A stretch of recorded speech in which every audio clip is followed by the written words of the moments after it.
ഒരു സമരത്തിന് അംഗീകരിച്ചുകൊണ്ട് ചർച്ച നടത്തിക്കൊണ്ട് പരിഹാരം കണ്ടെത്തുന്നതിനപ്പുറത്ത് ആ സമരത്തെ അനുഭാവപൂർവ്വം കാണുക എന്നുള്ള സാമാന്യമായ മനുഷ്യത്വപരമായിട്ടുള്ള നിലപാടുണ്ടല്ലോ, അത് ഈ ഗവൺമെന്റ് ഇല്ലാതായിപ്പോയി. എന്താ സംഭവിച്ചത്? അവരാ സമരം ചെയ്യുന്ന മഹിളകളെ, സ്ത്രീകളെ ആക്ഷേപിക്കുക, പാവപ്പെട്ടവരെ ആക്ഷേപിക്കുക, മാത്രമല്ല ആ സമരത്തെ അട്ടിമറിക്കാൻ ശ്രമിക്കുക. ഇതാണ് ഈ ഗവൺമെന്റ് ചെയ്തത്. ഈ ഓണറേറിയം കൂട്ടിക്കൊടുക്കുന്നതിന് മുൻപ് ഒരു മനുഷ്യത്വപരമായ സമീപനം ഈ പാവപ്പെട്ടവരും സ്ത്രീകളും നടത്തുന്ന സമരത്തോട് കാണിക്കേണ്ടതല്ലേ? മാത്രമേ എനിക്കൊരു കാര്യം സൂചിപ്പിക്കാനുള്ളത്, മാർക്സിസ്റ്റ് പാർട്ടിയുടെയും LDFന്റെയും സ്ത്രീകളോടുള്ള, പാവപ്പെട്ടവരോടുള്ള നിലപാടാണ് ഈ ആശാ വർക്കർമാരുടെ ഈ സമരത്തോട് മാർക്സിസ്റ്റ് പാർട്ടിയും LDF സർക്കാരും കാണിച്ചത് എന്നാണ് നാം മനസ്സിലാക്കേണ്ടത്. ഇവിടെ PSC അംഗങ്ങളാണ് സമരം ചെയ്യുന്നതെങ്കിൽ BJP പിന്തുണ പ്രഖ്യാപിക്കില്ല.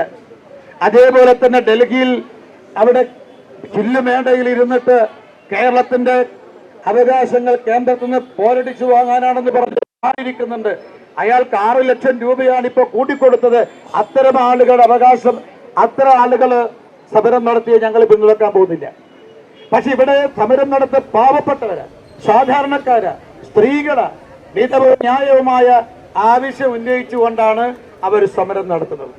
ഈ സമരത്തെ ആക്ഷേപിക്കാൻ തയ്യാറായി. നോക്കൂ, എന്താ കേന്ദ്രമന്ത്രി ചെയ്ത തെറ്റ്? ഇവിടെ മഴ പെയ്ത സമയത്ത് അടിച്ചു മാറ്റിയിട്ട് ഇവരെ മഴയത്ത്, ഈ പാവപ്പെട്ടവരെ സ്ത്രീകളെ മഴയത്ത് നിർത്താനാണ് ഈ ഇരട്ടച്ചങ്കനായ മുഖ്യമന്ത്രി, ആഭ്യന്തരമന്ത്രി പോലീസിന് നിർദ്ദേശം കൊടുത്തത്.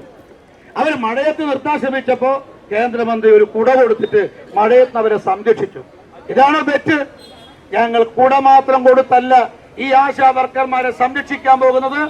എല്ലാ തരത്തിലും ആശാ വർക്കർമാരെ സംരക്ഷിക്കാൻ ഭാരതീയ ജനതാ പാർട്ടി തയ്യാറാണ് എന്നുള്ളതാണ് മഹിളാ മോർച്ച നടത്തിയിട്ടുള്ള ഈ ഐക്യദാർഢ്യ മാർച്ചിൽ ഞങ്ങൾ പറയുന്നത്. ഒരു കാര്യം മാത്രമേ പിണറായി വിജയനോടും ഈ സംസ്ഥാന സർക്കാരിനോട് പറയുന്നുള്ളൂ. സ്ത്രീകൾ ഇറങ്ങിയിട്ടുള്ള ഒരു സമരവും ഇതുവരെ ചരിത്രത്തില് പരാജയപ്പെട്ടിട്ടില്ല എന്നുള്ളതാണ് സത്യം. പിന്നെ സ്ത്രീകളോട് ഏറ്റുമുട്ടിയ ആരും ഇതുവരെ ചരിത്രത്തിൽ വിജയിച്ചിട്ടുമില്ല എന്ന് പിണറായി വിജയൻ മനസ്സിലാക്കുന്നത് നല്ലതാണ്. അതുകൊണ്ട് ഞങ്ങൾ ആവശ്യം, ഇനി നീട്ടിക്കൊണ്ടുപോകണ്ട, ദുരഭിമാനം കാണിക്കണ്ട, ഇനി അപശ്രുതി മീട്ടുന്ന ആരോഗ്യമന്ത്രി വീണ ജോർജിന്റെ ചർച്ചയല്ല വേണ്ടത്. മുഖ്യമന്ത്രിയാണ് ആശാ വർക്കർമാരുടെ ചർച്ചയ്ക്ക് വിളിക്കേണ്ടത്, നേതൃത്വം കൊടുക്കേണ്ടത്, പരിഹരിക്കേണ്ടത് എന്നാ പറയാനുള്ളത്. പിന്നെ മറ്റൊരു കാര്യം, കള്ളക്കണക്കൊന്നും പറഞ്ഞിട്ട് നിയമസഭയിലും ഈ കേരളത്തിൽ ജനങ്ങൾ തെറ്റിദ്ധരിപ്പിക്കാൻ നോക്കണ്ട. ഞങ്ങളാണ് ഏറ്റവും കൂടുതൽ കൊടുക്കുന്നത്. ഞാൻ ചോദിക്കട്ടെ, 7,000 10,000 വലുത്? സിക്കിം സർക്കാർ, BJP ഭരിക്കുന്ന സർക്കാർ, ഇതിനേക്കാൾ കൂടുതൽ അവിടെ കൊടുക്കുന്നുണ്ട്. NDA സർക്കാരാണ് ആന്ധ്രാപ്രദേശ് ഭരിക്കുന്നത്. അവിടെ 10,000 ഓണറേറിയം ഉണ്ട്. അതുപോലെ തന്നെ വിരമിച്ചു കഴിഞ്ഞാൽ ആനുകൂല്യം കൊടുക്കുന്നുണ്ട് 5 ലക്ഷം. ഇത് NDA സർക്കാരാണ്. ഈ മാതൃക സ്വീകരിക്കാൻ LDF ഗവൺമെന്റ് തയ്യാറാകണം എന്നുള്ളതാണ് ഞങ്ങളുടെ ആവശ്യം. അവിടെ കള്ളക്കണക്ക് കാണിച്ചിട്ടൊന്നും ഇവിടെ ആളുകളെ തെറ്റിദ്ധരിപ്പിക്കാൻ നോക്കണ്ട. അതുകൊണ്ട് പ്രിയമുള്ളവരെ, ഈ സമരത്തിന് ഭാരതീയ ജനതാ പാർട്ടിയുടെ, ഭാരതീയ മഹിളാ മോർച്ചയുടെ എല്ലാ പിന്തുണയും ഈ ആശാ വർക്കർമാർക്കുണ്ടാകും.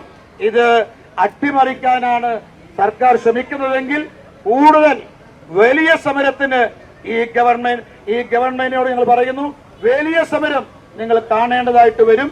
ഇവരെ ആക്ഷേപിച്ചും അട്ടിമറിച്ചും ഈ സമരം അടിച്ചമർത്തുന്നതിന് പകരം ചർച്ചയ്ക്ക് തയ്യാറാകണം. മുഖ്യമന്ത്രി ഈ ചർച്ചയ്ക്ക് നേതൃത്വം കൊടുക്കണം എന്ന് മാത്രം സൂചിപ്പിച്ചുകൊണ്ട്, കഴിഞ്ഞ 22 ദിവസമായി സമരം ചെയ്യുന്ന ഈ ആശാ വർക്കർമാർ സഹോദരന്മാരെ നിങ്ങളോടൊപ്പം, നിങ്ങളോട് തോൾ ചോർന്നുകൊണ്ട് ഈ മനുഷ്യത്വപരമായിട്ടുള്ള ഈ സമരത്തിന്, ധാർമ്മിക സമരത്തിന് നിങ്ങളോടൊപ്പം ഭാരതീയ ജനതാ പാർട്ടിയും ഉണ്ടാകും എന്ന് ഉറപ്പ് നൽകിക്കൊണ്ട് ഞാൻ എന്റെ വാക്കുകൾക്ക് വിരാമം ഇടുന്നു. നമസ്കാരം.